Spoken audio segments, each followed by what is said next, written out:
So thank you, Stephen. It was great to see the scope and size of the plants in Kamloops. Pretty incredible. But I think another way, other than that walkthrough of how the business flows, is to see step by step with the finds, as well as like the legacy business and the blue sky potential of the business. Maybe you could walk us through how this flows using these jars so that people can see another way of how this business is running. Amazing, Andrew. There's not much in life I like to talk about more than this, other than my family. So I'm going to walk through this with you. And I think there's a natural transition, legacy to blue sky. So as we've discussed here in Kamloops this morning at our plant, and now we're moved upstairs, we have a legacy business where we serve 3 distinct markets. Cat litter, not really a growth market, it's a mature market. Industrial absorbents, we see that as a moderate growth market. Animal husbandry, populations are getting bigger, it's a growth market. Globally, we're eating more protein. And so we make products in those 3 distinct areas, and we take our minerals, diatomaceous earth, and zeolite and bentonite. We do not have a bentonite jar here because we don't do anything with the bentonite fines other than repurpose them into more cat litter.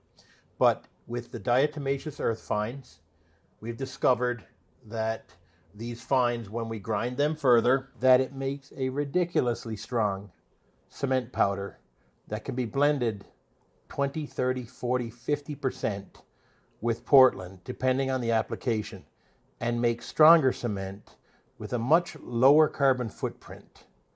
So we've started introducing POS-DE into our testing regimen, and we've had some very successful tests on the compressive strength.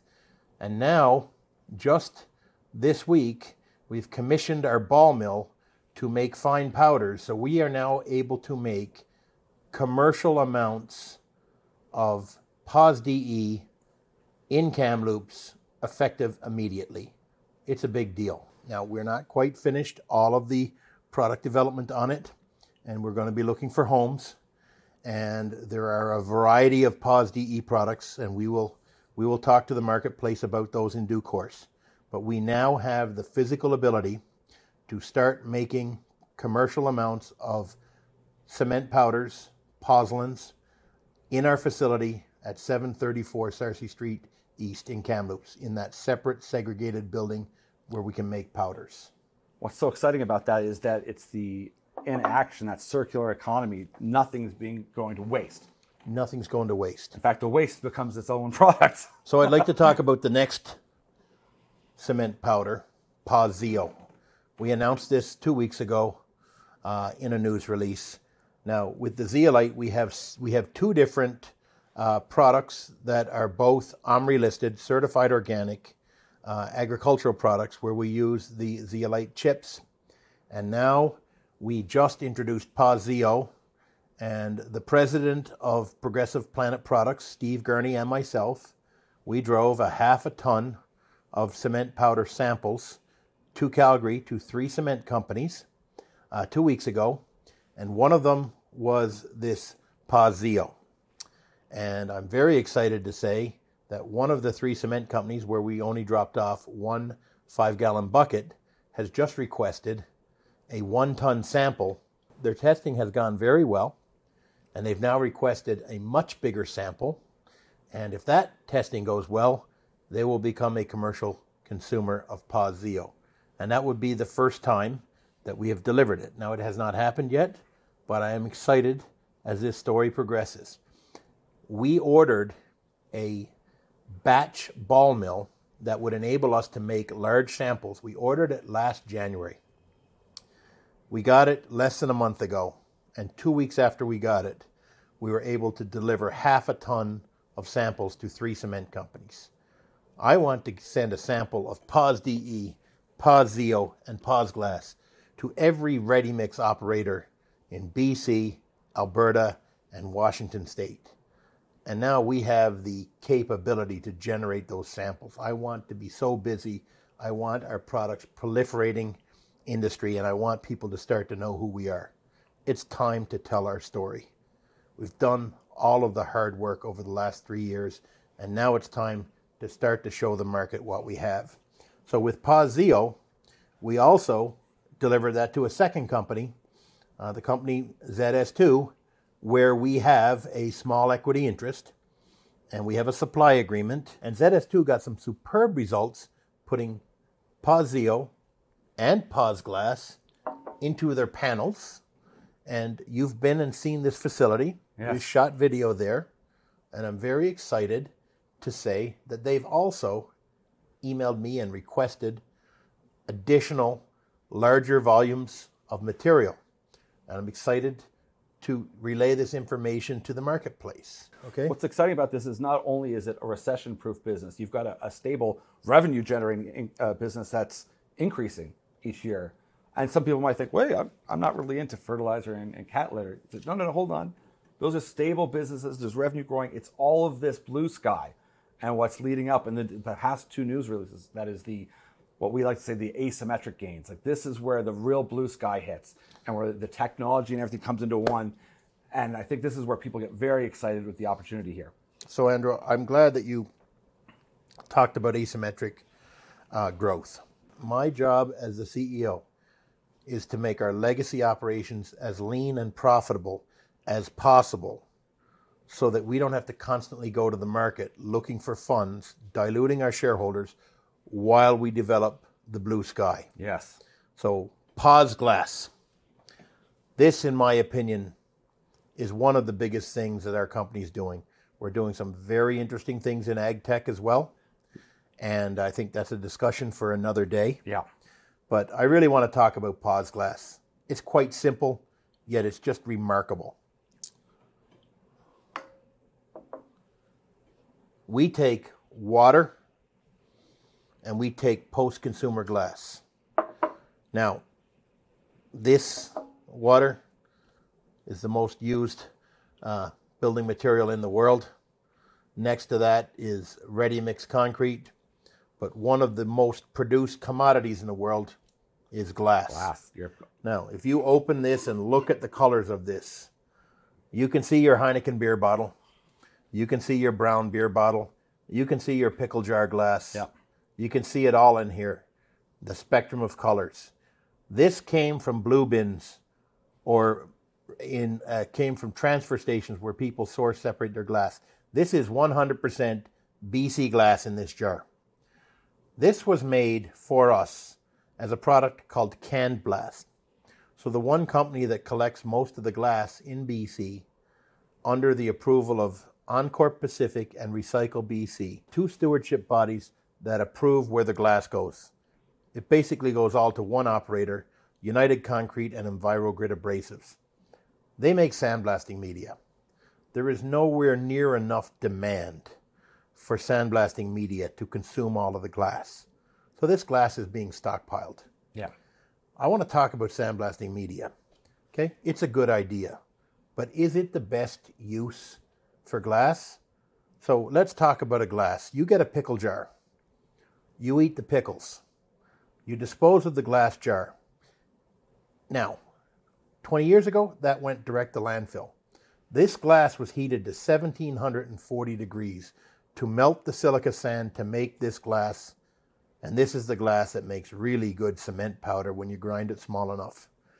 However, if you recycle that and make sandblasting media, you then fill that in your sandblasting gun, you spray and you remove rust or paint from whatever you're sandblasting, then you sweep up that media. Where does it go? You tell me, where's it going? Yeah, it's going back to the dump. It's going back to the dump. Yeah. So now you're two and done. Yeah. Throwing it in the landfill after eating the pickle, you're one and done. Yeah. Making it into sandblast media, you're two and done. Yeah. If we take this same material and make it into a cement powder, a silica-based cement powder, this stuff can last for centuries.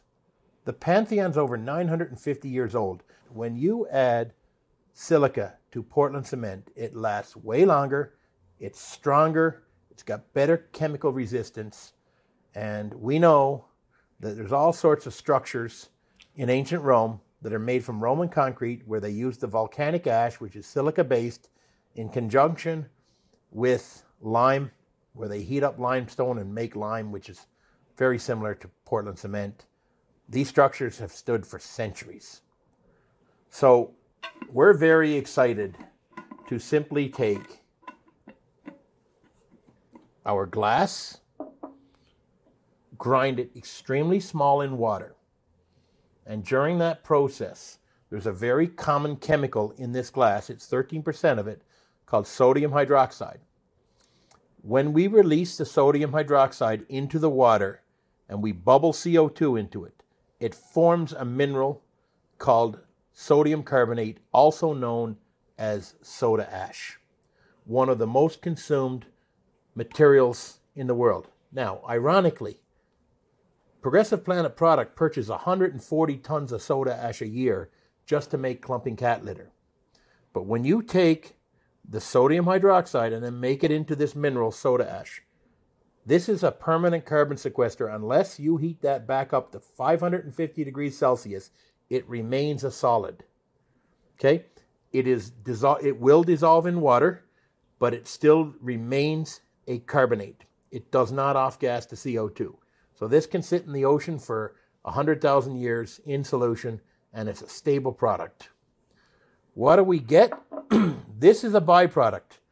Water, finely ground glass, bubble in CO2.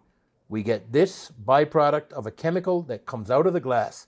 And by the way, when it comes out of the glass powder is over 30% stronger than when this stays in, because this is a very soft rock. We talk about rocks and minerals and their strength in something called a Mohs hardness. So a diamond is your hardest Mohs. So we would talk about a diamond as having a hardness of 10. This has a hardness of 1. Okay, wow. So when that rock stays in your concrete, it's a very weak rock, and it's no surprise to us when we crush those concrete cylinders with this remaining in the glass versus being taken out of the glass. Paz glass is over 30% stronger. So why is this a great story? We take something that's destined to landfill after 1 or 2 uses, we put it in something that can last for centuries, and in the process we create a permanent carbon sequester, and we make the concrete stronger. So I get really excited about that. Yes, and you're solving a supply-demand issue that's coming and being created already with fly ash, because typically fly ash comes from coal. So don't get me started on fly ash. but it's interesting so people see this as a solution. It is a nasty, toxic byproduct from burning a nasty, toxic form of carbon. There's a reason why we've decided to phase it out in North America. There's a reason why over 60% of the facilities that burn coal to make electricity are already shut down in Canada, and there's a reason why the remaining ones will be shut down by December 2029, with one of the biggest remaining ones, Genesee 1 and 2 near Edmonton, shutting down in the first quarter of 2024, and 180,000 tons of fly ash that are currently consumed as a cement additive will be gone forever. But let's talk about how nasty it really is. You need to burn between 10 and 20 tons of coal to produce 1 ton of fly ash, but that generates over 40 tons of CO2. It's just crazy. Yeah. So let's leave that coal in the ground so that our grandchildren do not have to face the crazy storms. They don't have to face the storms like we saw on the east coast of Newfoundland. I grew up in Newfoundland. I've never in my lifetime heard of a house washing out to sea. Over 35 houses washed out to sea in the last 2 weeks with the hurricane that hit Newfoundland and PEI and Nova Scotia. It's catastrophic. They're still counting the fatalities of the damage that would happen in Florida in the last 2 weeks. We got to change the way we do things. We have to just get our carbon dioxide in the air. We got to get those parts per million down. We don't have all the solutions, but we're trying to do our little part. Yes. And when you invest in our company, you are contributing to working towards fighting climate change. That's the biggest thing, is that it's recycling, it's reusing, it's creating the circular economy, but it's solving a lot of issues while still making a profit. I mean, this isn't a charity, but you're solving problems while you're providing solutions that we are using and using them and reimagining them in different ways. So it's not sexy to talk about cat litter. Yeah. But if we didn't have cat litter, we'd have a lot of problems. Mm-hmm. Okay? It solves a necessary part of first world civilization, having animals live in your house. Okay? But while we are making that cat litter, we've got the infrastructure to make POS-DE, to make POS-ZEO. Same infrastructure making POS glass. So, I would like to just call it what it is. It's impact investing. Yes, yes. Investing in Progressive Planet is a vote for a cleaner earth. It's a vote to fight against climate change. Yeah. And we practice what we preach. Our senior leadership team, most of them drive electric or hybrid cars, plug-ins or hybrids, and they are not required to do that. Yeah. They've done that out of choice. Okay? I flew here to Calgary. I elected to pay to cover my carbon footprint when I flew to Calgary yesterday. It was important for me to be accountable for my footprint. I don't feel great when I get on a plane. Yeah. It's a necessary part of us growing this company. But now whenever I fly, I do pay the extra fees so that I cover my carbon footprint while I'm in the air. And what we're doing is not perfect, but it's incremental change. Yes. And it's so many, one on its own, taking the glass from recycling. I throw out my Heineken bottles. I don't know where they go. They go to the recycling plant. I forget about it, but I think, oh my God, that's glass. I wonder how that works. Just the one solution is impressive, but it's the whole chain of solutions that this helps to create and to push us forward. That is what's really exciting, because that culmination of everything, and to be able to sequester the carbon, to be able to put it into concrete. Most people are becoming aware of how consuming or how impactful cement and concrete is to the climate. I mean, that is such a major contributor that you're tackling one of the biggest obstacles that we're facing. And like you said, infrastructure and cement, it's not sexy, but nowadays it's critical.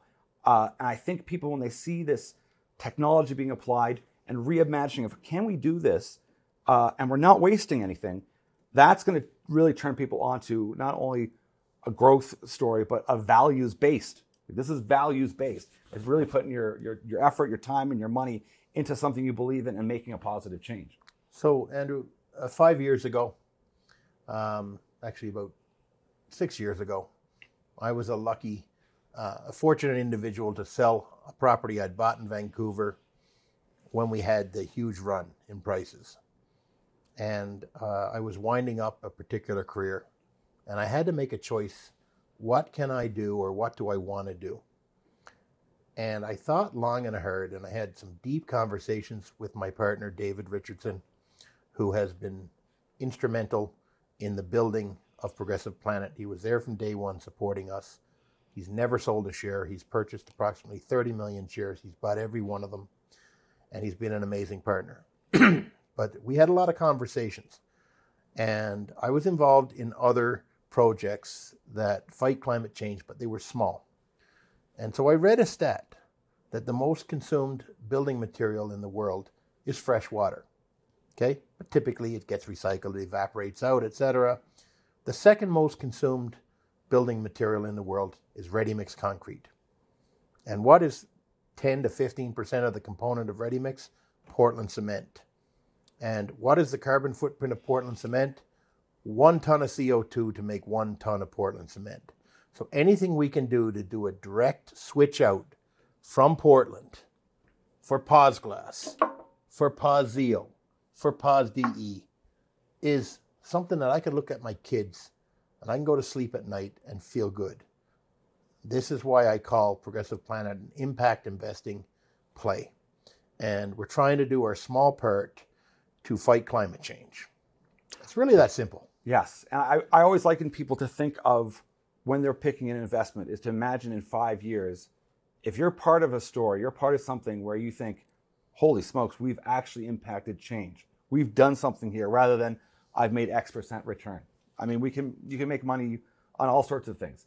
But if you can look at in 5 years and think, wow, look at the impact and in reduction in carbon we've done in this one company, I think people then feel like they're really part of something. It's more than just, I made some money, I've got a good investment. It's, I'm a part of an entire movement. So I would add that if you ask me what industries are the biggest potential growth, I would say regenerative fertilizers and low carbon building products offer two of the biggest opportunities. You know, the electrification of vehicles, huge, but I'm never going to catch Elon Musk. Okay, No. all right, a very bright man who's done amazing things. A lot of people criticize Elon Musk. I think he's done some amazing things. He's not perfect. None of us are perfect, but what he has done with the electrification of vehicles, amazing. Yeah, amazing.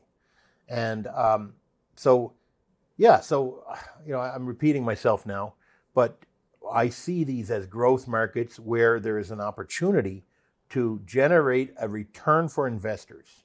And we take our investors' capital very seriously. Okay, very seriously. And my goal is to make our company leaner, more efficient. And you saw when we had our first 72 days to our year end with the acquisition of Absorbent, our gross margin was 13%. yeah. In the first quarter, it was almost 27%. That's the changes that we implemented in 90 days. We have not stopped.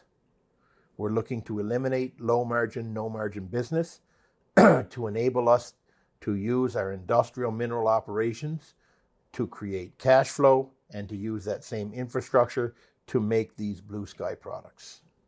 Yeah, and you look at, say, like the Biden infrastructure bill, the massive sums of money that are going into rebuilding, reimagining, rethinking how we can do things. I would even say to someone who's interested in this, it isn't just an investment. It's that you're part of that entire change. And people think infrastructure is boring. Well, it's not that. What you're really doing is you're putting money towards making a specific change towards the environment, to the climate, to everything else. And that's a better way to view this as an investment rather than just simply, I'm investing in infrastructure. And that's what's so exciting about this, is that it's solving so many problems all together and doing it in the capital markets. I appreciate it. I really appreciate your time to discuss this today. And I look forward to the next time that we can discuss other interesting products and projects. We have 22 active applied research product development opportunities underway. We've got some extremely exciting things happening in ag tech. We're already an ag tech leader. We already have a patented product in the US, activated barn fresh. The patent's good until 2033, but I look forward to talking to you about some of the other things that we're doing in regenerative fertilizer in the next time we speak. Excellent. Well, thanks everyone. I thank you so much, Stephen. It's been eye-opening to see each step of how we can use these things and how much of an impact it can have. So if you want to get on board and you want to be part of something that changes and has such a dramatic change, this is a story you're going to want to take a look at. Can I put you on the spot? Yeah. Are you a shareholder? I absolutely am a shareholder. Well, so I bought a couple of weeks ago and will continue to do so because it hits all the milestones criteria that I look for in investment. It has the revenue stream. So it's a business that's got a steady revenue stream that's growing, but it's truly this blue sky where it's so scalable. That's the part as a greedy capitalist that one looks at and goes, holy smokes, this has potential for asymmetric gains. And it's that application of the technology and what's going on here in Calgary as well that makes this not only a really solid infrastructure play, but this huge component of rolling together ESG, this new way that we envision the environment and business working together. So I'm very excited. It hits all the bells that we need to see. So I'd like to just make one last statement about blue sky. I believe there's potential to put a plant to recycle post-consumer glass into POS glass in any city in the world where there's over 1 million people. Because in every city, we import glass, and then we dispose it on essentially within the city. So to me, that is the blue sky. Any city with 1 million people has an opportunity. Any city with 1 million people consumes huge amounts of Portland cement. It can be blended to make better concrete with pause glass on site in the city. When I say on site, it can be blended in the city. Yes. So that's our target.